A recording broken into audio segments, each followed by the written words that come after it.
What's going on, everybody? This is Chris Classic dropping a quick car vlog. I hope you guys are having a wonderful day. If nobody tells you that God loves you, Christ loves you, and I love you as well. I'm praying for you. Happy Memorial Day. You know, we remember the people who have done great things in service and what they have done. So, tribute to them. Also remember this Memorial Day, not Veterans Day. And I do know that a lot of veterans, you know, they are acceptive for it, but they will also say, hey, this is for a memorial.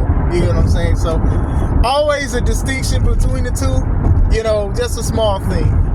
Make sure you subscribe to the Take It Home podcast, where I talk about professional wrestling topics, and I put up my matches as classic out for professional wrestler of 13 years. 5 o'clock today, you guys will get to see my match from this weekend from IPW. It's a triple threat qualifier, so make sure you watch that, subscribe, and also comment. Make sure you also subscribe to C3 Ultimate Wrestling. That is me and my wife's professional wrestling company, and that we will be getting back 100% August 30th at the 11th hour, Dyer, Indiana, Harold's private venue. Get your tickets now. They are $5 off on Eventbrite, but there will be $5 more at the door. Bars. Jesse Ventura was right. I had somewhat of a busy weekend, so I watched Saturday night's main event today. And I know that since yesterday, a lot of people have been saying things about Jesse, saying is he in trouble, or maybe he should be censored, or he needs to calm down. No, he was 100% right. And what I am talking about is that cage match between Damian Priest and Drew McIntyre. Now, I enjoyed the match, but I have a little bit of fatigue. I know fatigue is like the word of 2025. Everybody's some kind of fatigue: black fatigue, white fatigue, racial fatigue, DEI fatigue. I have a fatigue between these two guys, between D&D, Dungeons and Dragons. No, Damian and Drew. I understand why Drew's mad at Damian, why Damian wants to beat him up. I'm fatigued. I had a street fight at WrestleMania, and then now y'all have the cage match, and now rumors are Drew's taking time off. Good. I don't want to see this no more. But shoot, the way y'all ended that match, I feel like we may come back to it. And we definitely do not need to come back to see this match again. We don't need to see the feud again. I'm not saying that it was bad, but I'm just saying, okay, it's getting a little ridiculous now. Like, you know, Punk and Seth will let it go a little bit, but I'm getting a little fatigued from that one too. I'm just saying. I know Roman's coming back, so they ain't done. But still, going back to the situation. Jesse is right. What Jesse was talking about, before I say that, beginning of Saturday night's main event, Jesse was like, nah, these guys are going to wrestle, and there's going to be a pin. There's not going to be somebody just walks out of the cage. Now, I'm going to say that. He said that at first. Now, mind you, I saw this today, and I heard the uproar that he did. So I was like, oh, Jesse, you in for a long ride. Anyway, so basically, Damian and Drew, they had their match, and it was solid. It was very good. The end, Damian hits Drew with the concerto. Now, honestly, they have basically a blood feud they have between each other because they can't stand each other. So you would think that either he'd hit him one more time or he'd pin him. He did not pin him. Mind you, Damian is supposed to be the guy that we love and we cheer. He literally walked out. Like, he went down to the last step, looked at Drew McIntyre, he said something to him, and then just left. Now, mind you, while he was doing this, Michael Cole was like, oh, and instead of pinning him, he's going to be disrespectful by walking out, so it could just be a slap in his face, paraphrasing. And I'm like, nah, fam, he should have pinned him. Like, this dude gave you a Claymore, mini Claymores, attacked you, street fight, and all of this stuff. He has a vendetta against you. You should have pinned him. And then Jesse was like, nah, this was like the worst thing. You mean to tell me this was the end of the match this way? Why don't the limo driver just pull up and open the door for him? Like, he was not having it. Like, even the commentator was like, all right, Jesse, we get it. He's like, nah, I'm going to let y'all have it. Like, what? This is not the way. And you guys know that Jesse the Body Ventura, not only was he a governor, but he also was a wrestler. He wrestled for a while and everything like that. And at one point, he wasn't on WWE television through politics and other things like that. And he jabs at Hogan every time he can. He can't stand him. So let's know that. Now, he's right.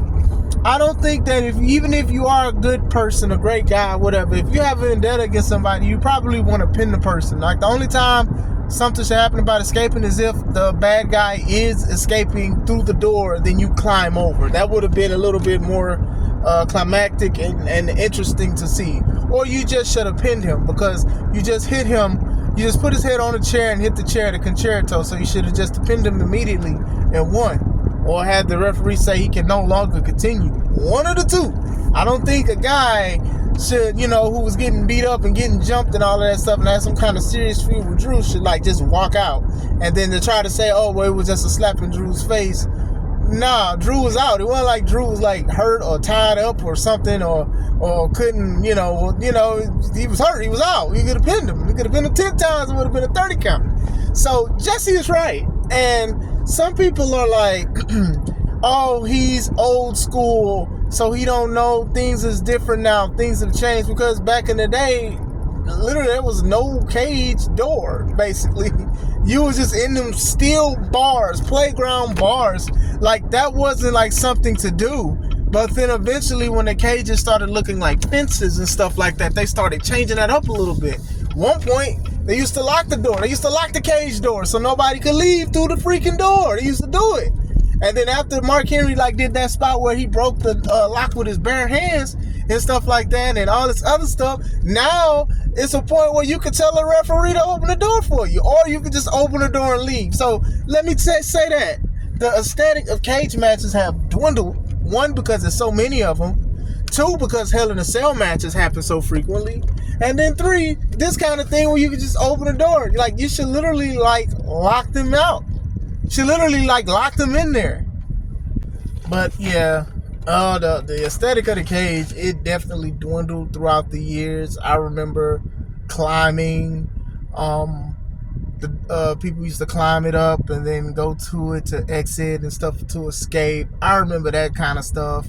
That stuff used to be fun, but when you just have the door just open, or you can just open the door and leave, it's crazy. I remember I used to play the video games on PlayStation. There was a spot where if you put them near the corner and you did a superplex, as soon as you did the superplex, the door would automatically open from the impact, and then you have to do a button mashing system to crawl to get out.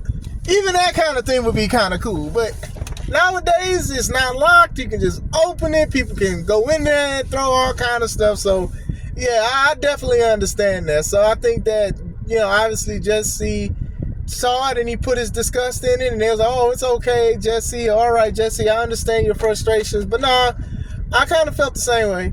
I know a lot of people going to be like, oh, he's an older wrestler, and I'm sick of these older wrestlers having these opinions and let wrestlers do what they want to do. Nah, that wasn't good. It wasn't it, Jack. Look, I don't care what none of y'all say. Respectfully, I do think that as a person who is the good guy, you should try to get the pin, or you have to climb over. Simple. It's just simple as that. That is the coward's way out. Not calling Damien a coward, obviously. The coward way out of leaving a match is to go through the doors. AKA what bad guys do to try to hold their championships. Or some guy to be like, hey, this is far from over. But still, he walked out, and they trying to say it was the big F-U to Drew McIntyre. So I don't know. I'm with Jesse on this one. Now, I don't know if Jesse will come back. I don't know if they ever could bring him back for a Saturday night's main event. They probably will. But yeah, I do think that they definitely should have did something way different what they did, and I do feel like what he said was needed. Maybe it is a wake-up call to the company who says they listen to the fans and they listen to the people. Now, Jesse, like I said, it's been a while since he's been back, but he's been back frequently for these Saturday night main events and stuff like that. They made a big deal about him returning to WWE television. So still, but we'll see. What do you guys think? Did you like how that happened? Did you not like it? Let me know. Is it too much to think into it? Was Jesse right? Did Jesse need to sit down somewhere? Let me know. I hope you guys have a wonderful day. This is Chris Classic. Let's take it home.